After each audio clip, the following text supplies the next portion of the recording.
أعوذ بالله من الشيطان الرجيم بسم الله الرحمن الرحيم تبت يدا أبي لهب وتب ما أغنى عنه ماله وما كسب سيصلى نارا ذات لهب وامرأته حمالة الحطب في جيدها حبل من مسد সূরা লাহাব। এই সূরার মধ্যে প্রথম আয়াতে আছে তাব্বাত ইয়াদা আবি লাহাব। এই সূরাটিও মক্কা মুকাররমায় নাজিল হয়। এখানে লাহাব শব্দটি আছে। আবু লাহাবের নাম কিন্তু লাহাব না। আবু লাহাবের মূল নাম হলো আব্দুল উজ্জা। আবু লাহাবের মূল নাম আব্দুল উজ্জা। তো সে ছিল মানে লাল রঙের। লাহাব মানে আগুনের শিখা। আগুনের শিখা যেরকম লাল রঙের, এ ছিল খুব ফর্সা, সব লাল। এই জন্য তাকে সবাই আবু লাহাব ডাকত। এটা আরবীয় রীতি অনুযায়ী প্রত্যেকের একটা লকব থাকতো, একটা কুনিয়ত নাম থাকতো। সেই হিসাবে এই আব্দুল উজ্জাকে ডাকা হতো আবু লাহাব। তো এই লাহাব শব্দটি থেকে আল্লাহ পাক এই সূরাটির নাম রেখেছেন সূরা আল লাহাব। এই সূরার আরেকটা নামও আছে, সূরা মাসাদ। মাসাদ হলো এই সূরার লাস্টের শব্দটা মাসাদ। এই মাসাদ থেকে লাহাব। এই সূরার নাম হলো সূরা মাসাদ। মাসাদ মানে হলো খেজুরের রশি, পাকানো রশি। মানে আরব দেশে সবচেয়ে শক্ত রশি ছিল যেটা খেজুরের পাতা দিয়ে, খেজুরের আঁশ থেকে যে রশিটা বানানো হতো। যেমন আমাদের দেশে পাটের রশি, সেখানে তৎকালীন সময়ে যে রশিটা খেজুরের পাতা দিয়ে, খেজুরের আঁশ থেকে বানানো হতো, এটাকে বলা হতো মাসাদ। তো এই মাসাদ থেকে আল্লাহ পাক এই সূরাটির নাম রেখেছেন সূরা মাসাদ। কোরআনে কারিমের এটাই একমাত্র সূরা যেই সূরাটা একটা পরিবার কেন্দ্রিক, আবু লাহাবের পরিবার কেন্দ্রিক। একটা সূরা একটা পরিবার, এরকম আর কোরআনে কারিমের মধ্যে কোনো সূরা নেই যে একটা সূরার মধ্যে আল্লাহ পাক আর কোনো বিষয় আলোচনা করেন নাই, খালি একটা পরিবার কেন্দ্রিক আলোচনা করেছেন। যেই পরিবারটা ইসলামের সবচেয়ে বড় দুশমন, যেই পরিবার ইসলামের ক্ষতি করার জন্য, আল্লাহর দ্বীনের ক্ষতি করার জন্য এমন কোনো পন্থা ছিল না যেই পন্থা তারা অবলম্বন করে নাই। মানে কত বেশি জঘন্য মারাত্মক হইলে আল্লাহ পাক এদের নাম উল্লেখ করে, এদের নামে কোরআনে কারিমে আল্লাহ পাক সূরা নাজিল করে, শুধু এই পরিবারটাকে আল্লাহ বদদোয়া দিয়েছেন।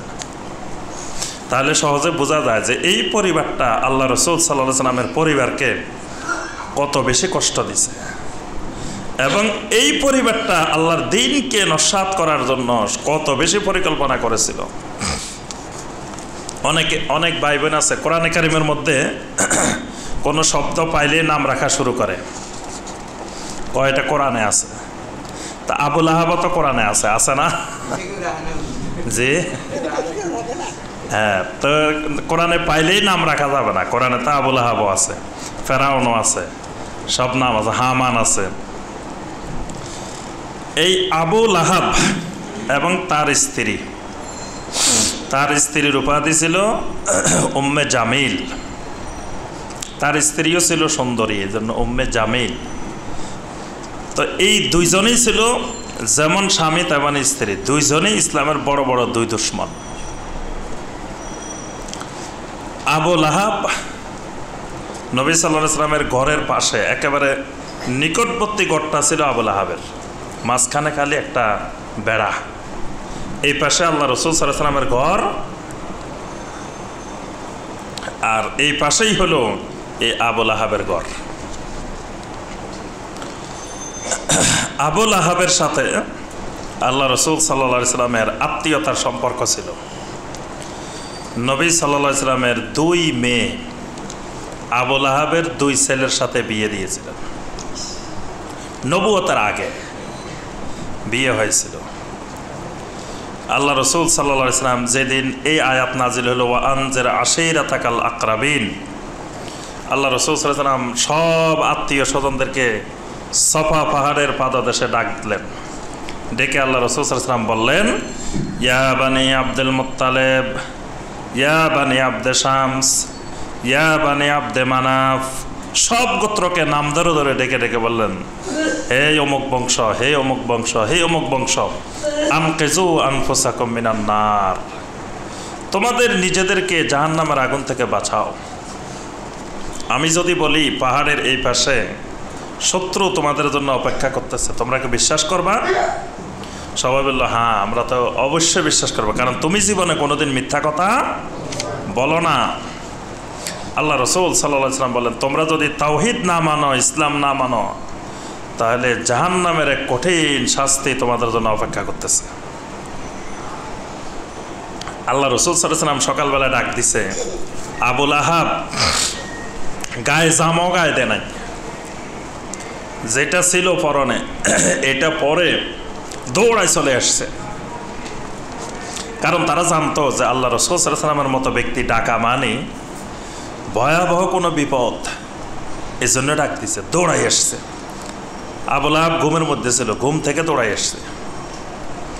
যখন এই কথাগুলো শুনছে, শোনার পরে আবু লাহাব বলতেছেন, তাব্বান লাকা ইয়া মুহাম্মদ আলিহাযা জামাআতানা, হে মুহাম্মদ তোমার ধ্বংস হয়ে যাক, নাউযুবিল্লাহ। আলিহাযা জামাআতানা, তুমি কি আমাদেরকে সকালবেলায় এই কথাগুলো শোনানোর জন্য আমাদেরকে ডাকছিলে নাকি? আলিহাযা জামাআতানা মানে আমাদের মাবুদের বিরুদ্ধে কথা বলার জন্য সকালবেলায় আমাদের ঘুম নষ্ট করে আমাদেরকে ডেকে নিয়ে আসছে। দেখেন শিরক কত মারাত্মক।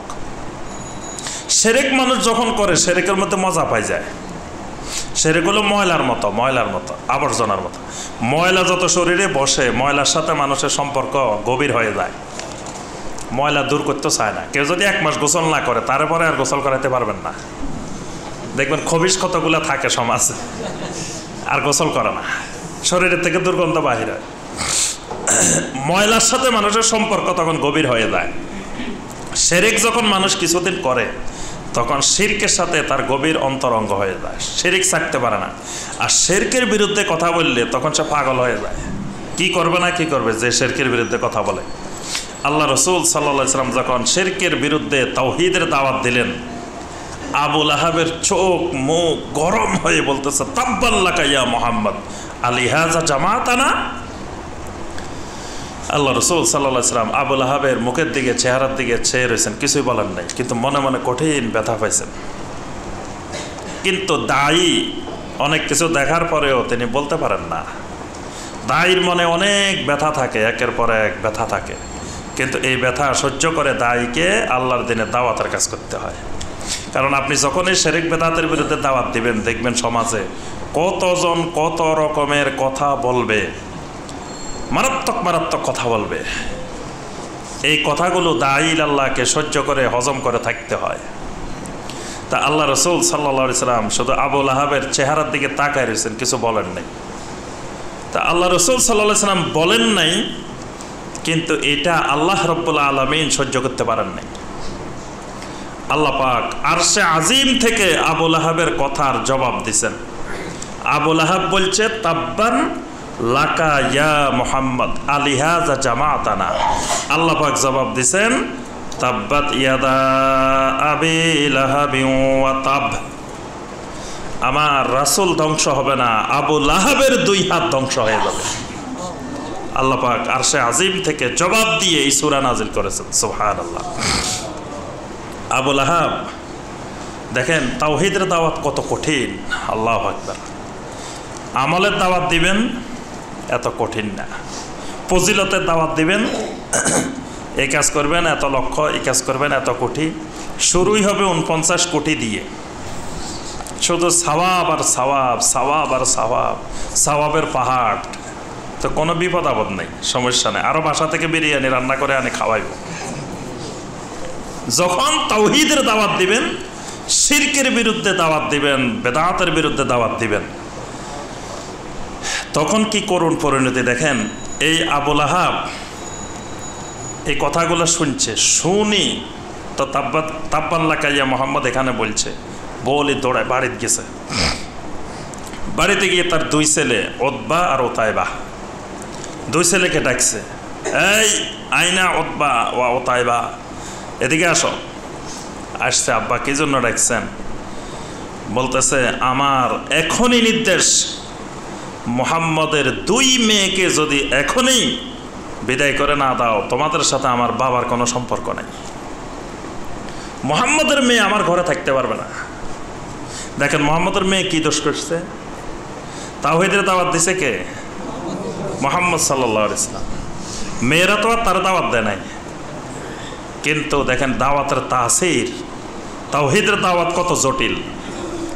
দাওয়াত দিছে মুহাম্মদ রাসূলুল্লাহ সাল্লাল্লাহু আলাইহি ওয়াসাল্লাম, দাওয়াতের সাথে সাথে ডাইরেক্ট অ্যাকশন, মেয়ে দুইটা ঘরে চলে আসছে। এই নবীওয়ালা দাওয়াত যারাই করবে তাদের দেখবেন যে অসংখ্য রকমের এই বিপদ আপদ আসতে থাকবে তাওহীদের দাওয়াতে। দুই মেয়ে সাথে সাথে ঘরে চলে আসছে, দুই মেয়ে তালাক। আল্লাহ রাসূল সাল্লাল্লাহু আলাইহি ওয়াসাল্লাম বুঝতে পারছেন যে তাওহীদের দাওয়াত, নবীওয়ালা দাওয়াত এত সহজ না, অনেক কঠিন দাওয়াত। সহ্য করে রইলেন, দুই মেয়ে ঘরে চলে আসছে। এরপরে আবু লাহাবের স্ত্রী এই শয়তান এই উম্মে জামিল, এই মহিলা রাত্রে ঘরের চারিপাশে কাঁটা দিয়ে রাখত। সকালবেলা বের হইলে বা রাত্রে বাইরে এলে যাতে আল্লাহ রসুল সাল্লাল্লাহু আলাইহি ওয়াসাল্লাম, রাসূল সাল্লাল্লাহু আলাইহি ওয়াসাল্লামের ছেলেমেয়েরা যাতে কাঁটা লেগে কষ্ট পায়, কষ্ট দেওয়ার জন্য ঘরের পাশে কাঁটা দিয়ে রাখত। আল্লাহ পাকের জন্য ওই মহিলার নামও উল্লেখ করছেন, ওয়ামরাআতু। এই ওয়ামরাআতু হলো আবু লাহাবের স্ত্রী। সে এত জঘন্য, আল্লাহ পাক তার নাম নেওয়াটা পছন্দ করেন নাই, এই জন্য নাম নেন নাই, শুধু বলছেন ওয়ামরাআতু। আবু লাহাবের ছেলে যেটা ছিল উতাইবা, এই উতাইবা তাওহীদের দাওয়াতের কারণে মেয়েকে তো তালাক দিছে। আল্লাহ রসুল সাল্লাল্লাহু আলাইহি ওয়াসাল্লামকে বলতেছে যে, হে মুহাম্মদ, তোমার যে দাওয়াত, এই দাওয়াতের প্রতি আমি থুতু নিক্ষেপ করলাম। নাউযুবিল্লাহ। আল্লাহ রসুল সাল্লাল্লাহু আলাইহি ওয়াসাল্লাম এইটা আর সহ্য করতে পারেন নাই।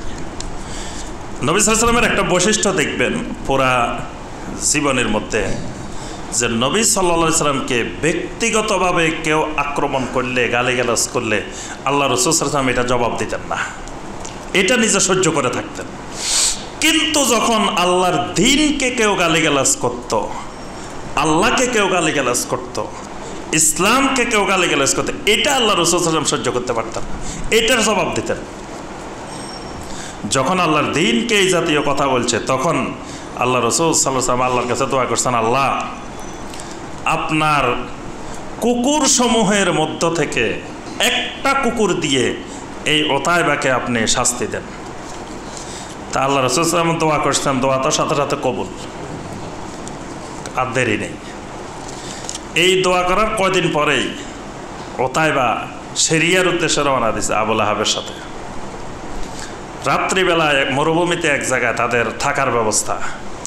তা আবু লাহাব সবাইকে ডেকে বলতেছে, শোনো, আমার এই ছেলের কিন্তু মুহাম্মদ সাল্লাল্লাহু আলাইহি ওয়াসাল্লাম বদদোয়া দিছে, আমি আজকে রাত্রে মুহাম্মদের বদদোয়ার আশঙ্কা করতেছি। দেখেন মুহাম্মদের এমনি মানা না, আবার মুহাম্মদের বদদোয়ার ভয় করতেছে, যে মুহাম্মদ আমার ছেলের বদদোয়া দিছে, এই বদদোয়ার আশঙ্কা করতেছে। তো আমার ছেলের তোমরা সর্বোচ্চ নিরাপত্তার ব্যবস্থা করো। তখন তারা যতগুলা ওঁট ছিল সব ওঁটগুলা চতুর্পাশে দিয়ে মাঝখানে তারা থাকার ব্যবস্থা করছে উতাইবাকে। আর রাত্রিবেলায় আল্লাহ রাব্বুল আলামিন এক বাঘ পাঠাই দিয়েছেন। বাঘ এসে সব ওঁটগুলাকে সরাই তাকে ধরে নিয়ে গেছে, উতাইবাকে ধরে একেবারে টুকরা টুকরা করে ছিঁড়ে তারপরে উতাইবাকে খেয়ে ফেলছে। আল্লাহ রাসূল সাল্লাল্লাহু আলাইহি ওয়াসাল্লামের বদদোয়া উতাইবা। কারণ আল্লাহর দ্বীনের সাথে সে বেয়াদবি করছে, মারাত্মক ভাষায় সে দ্বীনকে অপমান করছে। আর উতবা যিনি ছিল আবু লাহাবের আরেক ছেলে, উনি মক্কা বিজয়ের পরে ইসলাম গ্রহণ করছিলেন। উনি পরবর্তীতে সাহাবী হয়েছেন, আবু লাহাবের ছেলে। তো আল্লাহ সুবহানাহু ওয়া তাআলা এখানে আবু লাহাব এবং আবু লাহাবের স্ত্রী দুইজনের এই যে ইসলামের বিরুদ্ধে যে কর্মকাণ্ডগুলো ছিল, এইগুলোর কারণে আল্লাহ পাক দুইজনকেই বদদোয়া দিয়ে তাদের ধ্বংস কামনা করে আল্লাহ পাক এই সূরাটি নাজিল করেছেন। যেদিন রাত্রে আল্লাহ রাসূল সাল্লাল্লাহু আলাইহি ওয়াসাল্লামের ছেলে তাহের রাদিয়াল্লাহু তাআলা, নবী সাল্লাল্লাহু আলাইহি ওয়াসাল্লামের কয় ছেলে? 6 ছেলে। 3 ছেলে খাদিজা রাদিয়াল্লাহু তাআলা আনহার ঘরে, আরেকটা ছেলে মদিনাতে ছিল, সেটার নাম ছিল ইব্রাহিম। আর মক্কা মুকাররমায় ছিল 3টা ছেলে, কাসেম, তৈয়ব, তাহের। তো তাহের রাদিয়াল্লাহু তাআলা আনহু যেদিন মারা গেছেন রাত্রে, আল্লাহ রাসূল সাল্লাল্লাহু আলাইহি ওয়াসাল্লাম খাদিজা রাদিয়াল্লাহু তাআলা আনহা কান্নাকাটি করতেছেন। আর আবু লাহাবের স্ত্রী উম্মে জামিল দৌড়াই গেছে দেখার জন্য কি হয়েছে। তো দেখলো যে নবী সাল্লাল্লাহু আলাইহি ওয়াসাল্লামের ছেলে, একটা মাত্র ছেলে ছিল, ছোট ছেলে, সেটাও মারা গেছে। এত খুশি হয়েছে উম্মে জামিল, খুশিতে সারা রাত আর ঘুমায় নাই। পুরা মক্কার গলিতে গলিতে, রাস্তা রাস্তায় গিয়ে গিয়ে, সব বাড়িতে গিয়ে গিয়ে বলছে যে মুহাম্মদ সাল্লাল্লাহু আলাইহি ওয়াসাল্লামের যে সর্বশেষ যে ছেলেটা ছিল সেটাও মরে গেছে, মানে শেষ, তার দাওয়াত এখানেই শেষ, পরবর্তীতে তার দাওয়াতের আর নাম নেওয়ার মতো কেউ নাই। তো এই যে তার আনন্দটা, খুশিটা, তাহলে দ্বীনের প্রতি কত বিদ্বেষী হইলে তার এই খুশি। আল্লাহ পাকের জন্য তাকেও ধ্বংসের বদদোয়া দিচ্ছেন। আর বর্তমানে আমাদের দেশ থেকে হাজী সাহেবেরা গেলে তায়েফে যায় বুড়ির বাড়ি দেখার জন্য, বুড়ির কাঁটা দেখার জন্য। কত মূর্খতা, কত জাহালত। এই কাঁটা দেওয়া হয়তো কোথায়? মক্কায়, নবী সাল্লাল্লাহু আলাইহি ওয়াসাল্লামের ঘরের পাশে। এই কাঁটাটা দিত আবু লাহাবের স্ত্রী। আর এখন মানুষ কাঁটা দেখতে যায় কোথায়? তায়েফে। তায়েফে আল্লাহ রাসূল সাল্লাল্লাহু আলাইহি ওয়াসাল্লাম দাওয়াত দিতে গেছেন। নবী সাল্লাল্লাহু আলাইহি ওয়াসাল্লামকে তো সেখানে থাকতেই দেয় নাই, দাওয়াতে কবুল করে নাই। নবী সাল্লাল্লাহু আলাইহি ওয়াসাল্লামকে তো সেখানে লোকেরা পাথর মেরে আহত করে ফেলেছে, রক্তাক্ত করে ফেলেছে। নবী সাল্লাল্লাহু আলাইহি ওয়াসাল্লাম সেখান থেকে মক্কা মুকাররমায় ফিরে আসছেন, কিন্তু সেখানে এখন মানুষ কাল্পনিক বুড়ির বাড়ি বানাইছে, কাল্পনিক কাঁটা গাছ বানাইছে। ওই কাঁটা গাছের মধ্যে কত আল্লাহর বান্দারা নাম লিখে দিয়ে এসছে। কাঁটা গাছে নাম লেখা আছে, বিশেষ করে পাকিস্তানি ভাইয়েরা একবার কাঁটা গাছের প্রত্যেক পাতায় পাতায়, ঢালে ঢালে নাম লেখা আছে। তারপরে ওই বুড়ির বাড়ির আশেপাশে যত পাথর আছে, বাড়ি আছে, সব পাথরে পাথরে, ইটে ইটে সব তাদের নাম লেখা। মানে মনে হচ্ছে যে এইগুলোকে আমাদের দিন জান্নাতে যাবো, সাথে তাদেরকে নিয়ে যাব। মানে শিরকের কারখানা বানাইছে। আর এই মিথ্যা কাহিনী আমাদের দেশের অনেক আলেম ওলামা ওখানে যায় বয়ান করে যে এখানে বুড়ি কাঁটা দিত, আর এই কাঁটা আল্লাহ রাসূল সাল্লাল্লাহু আলাইহি ওয়াসাল্লাম এখানে কাঁটা নবী সাল্লাল্লাহু আলাইহি ওয়াসাল্লামের পায়ে লাগতো, লাগলে বুড়ি হাসতো। কত কল্প কাহিনী তৈরি করছে, এগুলো সব ডাহা মিথ্যা কথা। তায়েফের কাঁটা দেওয়ার সাথে কোনো সম্পর্ক ছিল না। আল্লাহ সুবহানাহু ওয়া তাআলা বলেন, তাব্বাত ইয়াদা আবি লাহাব, আবু লাহাবের 2 হাত ধ্বংস হয়ে যাক। 2 হাত ধ্বংস হয়ে যাক মানে তার যত প্রভাব প্রতিপত্তি। হাত মানে মানুষের হাত অনেক লম্বা, তার অর্থ হইল মানে কি, তার ক্ষমতা, তার প্রভাব, তার শক্তি অনেক শক্তিশালী। এই জন্য আল্লাহ বলতেছেন আবু লাহাবের সমস্ত শক্তি, সমস্ত ক্ষমতা ধ্বংস হয়ে যাক। আবু লাহাব মরার আগে এমন অসুস্থ হয়েছে, তার প্লেগ রোগ হয়েছে, প্লেগ রোগ। পুরা শরীর পৌঁছে দুর্গন্ধ বের হইতেছে। তখন তার পরিবার পরিজন তাকে রাখেই বাড়িঘর ছেড়ে চলে গেছে, তারা ঘরের মধ্যে রেখে। পরে সে 7 দিন পরে মরে গেছে, পরিবার ছেড়ে চলে যাওয়ার পরে। মারা যাওয়ার পরে পরিবারের লোকেরা লোক ভাড়া করি তাকে লই যে একটা গর্তের মধ্যে রেখে আসছে, মাটি চাপা দিয়ে আসছে। মানে পরিবারের লোকেরাও আসে নাই তারা দেখার জন্য, তার মানে দেখার মতো কোনো পরিবেশ ছিল না, তার সব পচে গেছে। পরে ভাড়া করে লোক এনে তারে মাটিতে দাফন করছে। কারণ আল্লাহ পাকের স্বয়ং বদদোয়া, তাব্বাত ইয়াদা আবি লাহাব, আবু লাহাবের 2 হাত আল্লাহ বলতেছেন ধ্বংস হয়ে যাক। ওয়া তাব্বা, সে নিজেও ধ্বংস হয়ে যাক, তার সমস্ত শক্তি ক্ষমতা ধ্বংস হোক। ওয়া তাব্বা, সে নিজেও ধ্বংস হয়ে গেছে। মা আগনা আনহু মালুহু ওয়া মা কাসাব, তার ধন সম্পদ এবং যা সেই উপার্জন করেছে কোনো কিছুই তার কোনো কাজে আসে নাই। তার কোনো সম্পদ, কোনো কামাই, কোনো উপার্জন সব নিষ্ফল।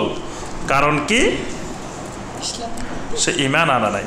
ঈমান না আনলে তার অর্থ সম্পদ, তার কামাই, উপার্জন কোনো কিছু তার কোনো কাজে আসবে না। সায়াসলা নারান, অতি শীঘ্রই সে জাহান্নামে প্রবেশ করবে। যাত লাহাবিন, এমন জাহান্নামে যেই না জাহান্নাম যাত লাহাবিন, লেলিহান বিশিষ্ট। লাহাব মানে দাউ দাউ করে, যেগুলো আগুনের জিব্বা বাহির হয় উপরের দিকে গেলে, এই লেলিহান শিখাটাকে বলা হয় লাহাব। যাত লাহাবিন, ওই শিখা বিশিষ্ট জাহান্নামে অতি শীঘ্রই সে প্রবেশ করবে। ওয়ামরাআতুহ, তার সাথে তার স্ত্রীও প্রবেশ করবে, দুইজন একসাথে। তার স্ত্রীও ধ্বংস হোক, তার স্ত্রীও জাহান্নামে যাবে। হাম্মালাতাল হাতাব, ওই স্ত্রীর একটা উপাধি দিয়েছেন আল্লাহ পাক, হাম্মালাতাল হাতাব। তার পরিচয় হলো হাম্মালাতাল হাতাব। হাম্মালাতাল হাতাব মানে কাঠের বোঝা বহনকারিণী হলো শাব্দিক অর্থ, কিন্তু এটা একটা আরবি বাগধারা। হাম্মালাতাল হাতাব মানে সে যা বোঝা বহন করে কোনো বোঝাই তার কাজে আসবে না, মানে বেহুদা জিনিস বহন করে। মানে সে যা করছে জীবনে সব বাতিল, তার কোনো কিছু কাজে আসবে না, তাকে জাহান্নামে যেতে হবে। আর এই মহিলা হাম্মালাতাল হাতাব মানে একেবারে বাজে মহিলা, নিকৃষ্ট মহিলা। আরব দেশে নিকৃষ্ট মহিলা বোঝানোর জন্য হাম্মালাতাল হাতাব শব্দ ব্যবহার করা হয়। কাঠের বোঝা বহন করেনি, কাঠের বোঝা বহন করেনি, কাঠের বোঝা বহন করবে তো পুরুষ, মহিলা বহন করার কথা না। তো যে মহিলা কাঠের বোঝা বহন করে এই মহিলা খারাপ মহিলা, বুঝতে পারছেন? এই জন্য এটা আরবের একটা গালি, হাম্মালাতাল হাতাব। কারণ জঙ্গল থেকে কাঠ আনলে, কাঠের বোঝা আনলে কে আনবো? পুরুষে আনবো। তো মহিলা মানুষ জঙ্গল থেকে কাঠের বোঝা আনে মানে কি? মহিলা এটা জঙ্গলে গেছে, তার চরিত্র নাই। মহিলা এটা জঙ্গল থেকে কাঠের বোঝা আনে মানে এটা খারাপ মহিলা, হাম্মালাতাল হাতাব।